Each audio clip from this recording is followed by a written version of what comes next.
মে মাসের 5 তারিখে রাত্রে, অর্থাৎ 6 তারিখে কোনো গোলাগুলি বা সেরকম কোনো ঘটনাই ঘটেনি।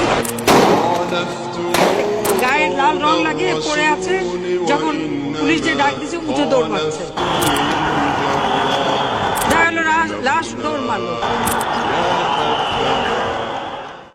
বুক ফেটে যায় ঝরে চোখের পানি, ভুলিনি তোমাদের আজ বলিনি, শহীদ কাফেলা